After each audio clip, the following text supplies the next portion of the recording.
Xin chào các bạn đã quay trở lại với kênh Cô Ba Bình Dương. Con đốt hấp dẫn bởi lớp vỏ vàng ươm, phồng nhẹ, cắn vào giòn rụm vui tai. Công thức pha bột này cho ra thành phẩm rất ngon, kết cấu thớ dai, mềm, xốp như bánh mì, bên ngoài giòn tan mà không hề bị ngấm dầu. Chỉ cần pha bột đúng cách và canh lửa chuẩn một chút là mình sẽ có ngay những xiên xúc xích chiên vàng đều, giòn lâu. Nào mời các bạn cùng vào bếp làm thử ngay với mình nha.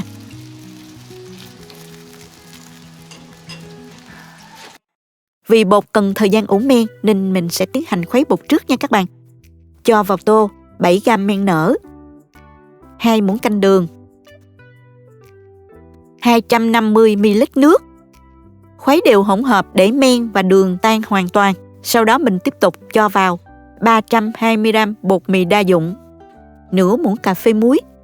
Bột mì ở đây mình sử dụng là bột mì đa dụng, tức là bột mì số 11 đó. Nếu không có sẵn thì các bạn dùng bột mì số 8 hay là số 13 đều được. Mình trộn đều tay để bột thấm trọn vẹn men và nước ha.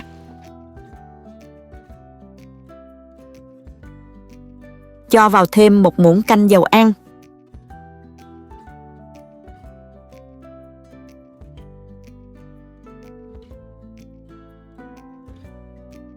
Vì khối bột lúc này khá nhão nên các bạn chỉ cần trộn đều, không cần phải nhồi nha.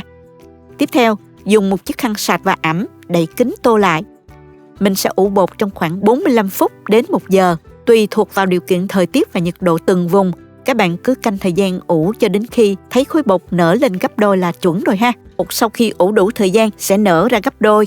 Tiếp theo mình chuẩn bị phần bột áo bên ngoài. Mình dùng ở đây là bột chiên xù mua sẵn kết hợp với mì tôm. Các bạn dùng mì tôm loại nào cũng được ha. Đem bóp nhuyễn ra rồi trộn đều vào phần bột chiên xù. Để làm món ăn này, nguyên liệu chính mình cần chuẩn bị là xúc xích. Ở Việt Nam các bạn nên ưu tiên sử dụng xúc xích Đức, mua tại các cửa hàng uy tín hoặc là siêu thị lớn ha. Loại này chất lượng, ít mặn, vị dễ ăn mà còn ngon hơn rất nhiều. Khá tương đồng với khẩu vị xúc xích ở Việt Nam chứ không bị quá mặn như đa số các loại xúc xích ở Mỹ. Các bạn đun sôi nồi nước rồi thả xúc xích vào trụng sơ khoảng 1 phút. Sau đó vớt ra để thật ráo nước rồi xiên vào que tre. Các bạn lưu ý là xúc xích phải để ráo hoặc lau thật khô thì khi cuộn bột mới bám chặt nha các bạn. Ở bước này, nếu thích thì các bạn có thể cắm thêm một khúc phô mai lên trên đầu của cây xúc xích. Khi chiên xong bẻ ra sẽ có phần phô mai kéo sợi vô cùng hấp dẫn. Với lượng bột hôm nay, mình sẽ làm được khoảng 8 cây xúc xích. Bắt chảo lên bếp nè, cho dầu vào, đun nóng dầu. Phần bột ủ xong rất dẻo, dai và có độ kết dính rất cao. Mình cầm que xúc xích nhúng thẳng xuống thố bột. Sau đó vừa kéo lên vừa xoay tròn liên tục để lớp bột bám đều xung quanh cây xúc xích. Tiếp đến thì mình đặt xiên xúc xích lên khay bột chiên xù đã trộn mì tôm đó. Lăn đều cho áo một lớp bột mỏng bên ngoài rồi thả ngay vào chảo dầu. Các bạn cứ làm lần lượt như vậy cho đến hết ha.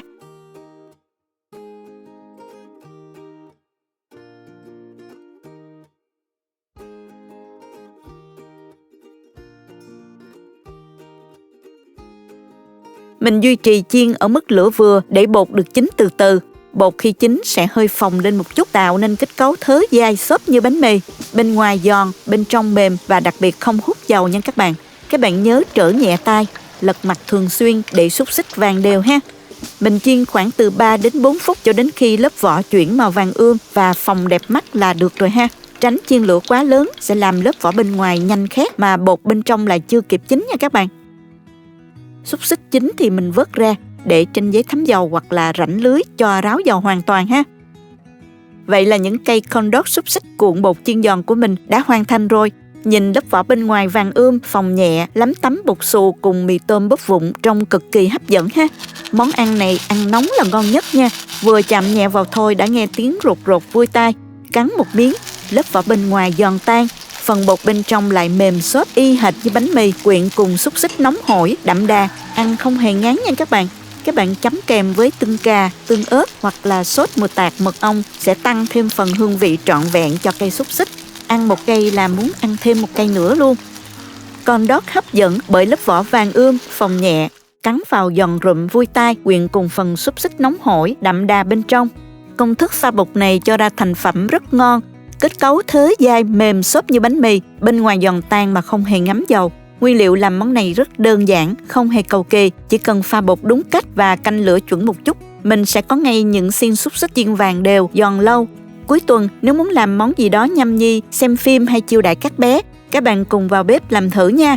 Mình thấy món ăn này làm rất nhanh, nguyên liệu đơn giản mà thành phẩm lại vô cùng hấp dẫn. Các bạn nhỏ chắc chắn sẽ rất thích. Đặc biệt nếu bạn nào đang muốn kiếm tiền thu nhập tại nhà, món xúc xích cuộn bột chiên giòn thực sự là một ý tưởng kinh doanh rất tuyệt vời. Chúc các bạn làm thành công món ăn này. Xin chào và hẹn gặp lại các bạn trong video lần sau nha. Nói nhỏ nghe nè, hôm nay mình sẽ tiết lộ một công thức chuối chiên mà mình rất quý. Không chỉ làm ăn chơi, bạn hoàn toàn có thể dùng công thức này để kinh doanh nha. Thành phẩm bánh chuối có vỏ ngoài giòn xốp, giữ được độ giòn rất lâu.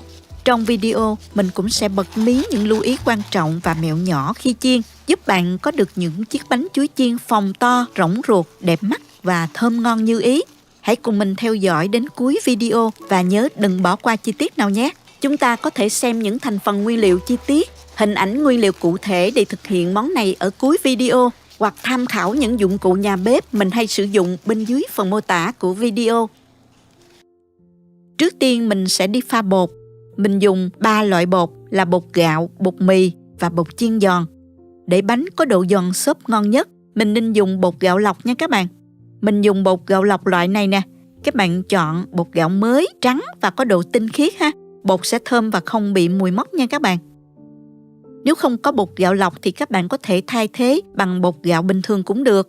Mình pha bột vào một cái thau lớn, cho vào đây 200g bột gạo lọc, 50g bột mì và 150g bột chiên giòn. Để bánh có độ ngọt vừa phải, mình cho vào đây 80g đường.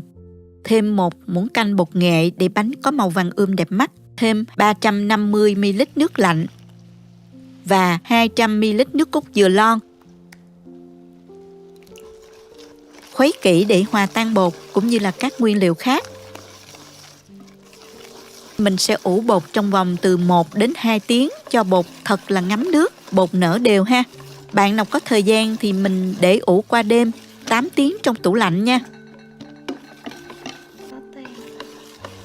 Nhớ là mình sẽ cho bột nở vào trước khi chiên, vì bột nở hoạt động ngay lập tức khi mà mình trộn nước vào đó, nên mình không được trộn trước nha các bạn. Ngoài phần pha bột thì mình sẽ chia sẻ thêm những lưu ý quan trọng khi chiên chuối để đạt được độ phồng giòn tối ưu. Các bạn nhớ là xem đến cuối video để không bỏ lỡ bất kỳ mẹo hay nào nhé. Mình dùng chuối xiêm hay còn gọi là chuối sứ để chiên nha các bạn. Chuối xiêm chín thường có vỏ màu vàng đậm, đôi khi có đốm đen nhỏ nhỏ trên vỏ. Tránh chọn những quả có vỏ còn xanh hoặc là quá chín rụt nha. Chuối xiêm chín sẽ mềm vừa phải khi bạn ấn nhẹ vào vỏ đó. Nếu chuối chưa chín đủ thì sẽ bị chát. Chuối chín quá mềm thì chuối có thể đã nẩu, không còn giữ được độ ngon khi chiên đó các bạn. Nãy chuối của mình đang chín vừa đẹp để chiên rồi nè. Bây giờ mình sẽ chuẩn bị bột để tiến hành chiên luôn ha. Phần bột mình lấy ra từ trong tủ lạnh và để ở nhiệt độ bình thường cho hết lạnh khoảng 2 tiếng. Và bây giờ pha vào đây thêm 1 muỗng canh bột nở, hòa tan. Thêm mè đen để tạo hương vị cho bánh chuối nha.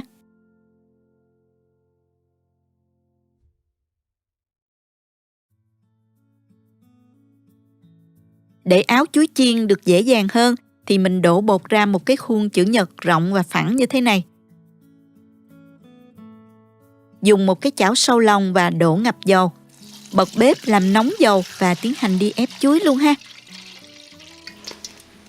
Để ép chuối thì mình cắt một cái túi ziplock và cuộn nguyên trái chuối vào để tạo hình.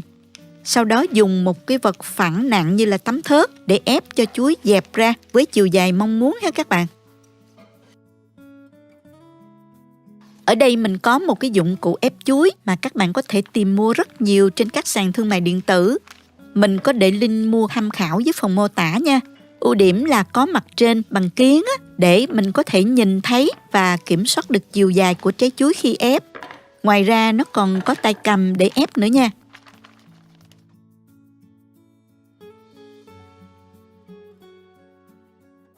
Mình cho chuối vào và ấn từ từ xuống nè. Dài như thế này là ổn rồi đó. Mình cho chuối vào bột và rưới bột lên trái chuối cho bột áo đều ha. Quay lại với chảo dầu để thử xem dầu đã đủ độ nóng chưa. Mình sẽ nhỏ một giọt bột vào. Nếu bột nổi lên là dầu đã được rồi đó các bạn. Mình có mua một cái dụng cụ dài như thế này giúp dễ lấy chuối và áo đều bột hơn. Không có thì các bạn dùng thìa và đũa bình thường cũng được.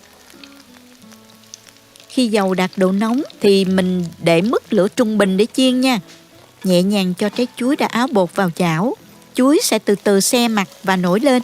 Mình nhẹ nhàng lật ngược lại, chiên đều hai mặt trong khoảng 2 phút. Đến khi trái chuối chín và xe hai mặt có màu vàng nhạt như thế này thì mình lập tức vớt ra áo bột lần thứ hai.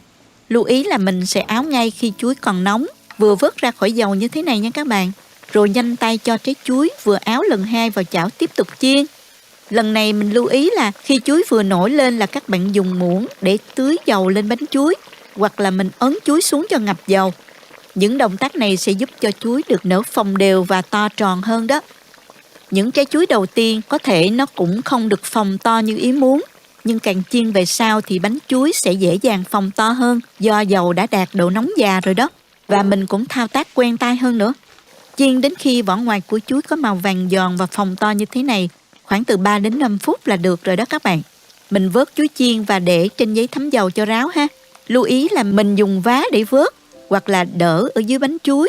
Không dùng đũa kẹp sẽ làm xẹp hai bên của bánh chuối hen các bạn. Một lưu ý nữa là khi chiên xong, mình dựng đứng quả chuối lên và không để đè nhiều lớp chuối lên nhau để chuối được ráo dầu và không bị hấp hơi làm xẹp chuối. Giữ nhiệt độ dầu ở mức trung bình để chuối chiên đều và giòn ha. Nếu dầu quá nóng, chuối sẽ bị cháy bên ngoài nhưng bên trong chưa kịp chín. Đừng chiên quá nhiều chuối cùng một lúc để giữ nhiệt độ dầu ổn định, giúp chuối nở phồng và giòn đều nha. Khi chuối được ép dẹp, diện tích tiếp xúc của chuối với bột chiên sẽ lớn hơn, giúp lớp bột phủ đều hơn xung quanh trái chuối, tạo điều kiện cho bột nở ra khi chiên, làm cho bánh phồng lên một cách tự nhiên. Đồng thời việc ép dẹp chuối cũng giữ lại được độ ẩm bên trong khi chiên. Hơi nước khi gặp nhiệt độ cao của dầu chiên sẽ bốc hơi làm cho lớp bột bên ngoài phồng lên. Đây là yếu tố quan trọng giúp cho bánh chuối có lớp vỏ giòn và phồng đẹp mắt.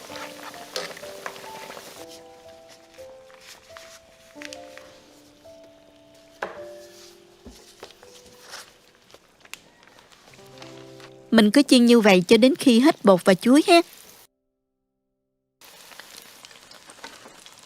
Đây là thành phẩm chuối chiên của mình nè.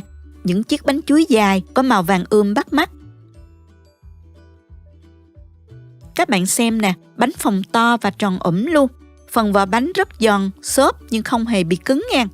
Bánh này nếu để qua ngày, khi ăn chỉ cần nướng lại trong nồi chiên không dầu là ngon y như mới luôn. Bẻ bánh ra nè, bạn sẽ thấy phần ruột bánh rỗng, phồng giòn. Bên trong là phần nhân chuối mềm mịn, ngọt ngào, hòa quyện cùng lớp bọt giòn rụm bên ngoài. Vỏ bánh có độ ngọt vừa phải, không quá gắt, tạo nên sự cân bằng, ăn không bị ngán mà dễ ghiền lắm đó các bạn. Với công thức đơn giản và dễ làm này, chúng ta đã làm được chuối chiên ngon cho gia đình thưởng thức, không thua kém gì ngoài tiệm. Nếu bạn thích, hoàn toàn có thể dùng công thức này để kinh doanh. Hy vọng các bạn sẽ thử làm món bánh này tại nhà và thành công. Đừng quên chia sẻ kết quả với mình nha. Cảm ơn các bạn đã theo dõi video hướng dẫn làm bánh chuối của mình. Nếu các bạn thích, hãy bấm like, share và đăng ký kênh để không bỏ lỡ những công thức thú vị khác nhé. Nếu bất kỳ có câu hỏi hay góp ý nào, các bạn hãy để lại bình luận phía dưới. Mình rất mong nhận được sự phản hồi và chia sẻ từ các bạn. Cảm ơn các bạn rất nhiều. Hẹn gặp lại trong những video tiếp theo nhé. Nếu thấy video thực sự hữu ích, bạn có thể gửi tặng ekip thực hiện một ly cà phê bằng nút Super Thanks hình trái tim ngay bên dưới video. Các bạn cũng có thể truy cập website cobabinhdương.com để xem công thức nấu ăn dưới dạng bài viết. Chào tạm biệt và hẹn gặp lại các bạn trong video kỳ tới nha.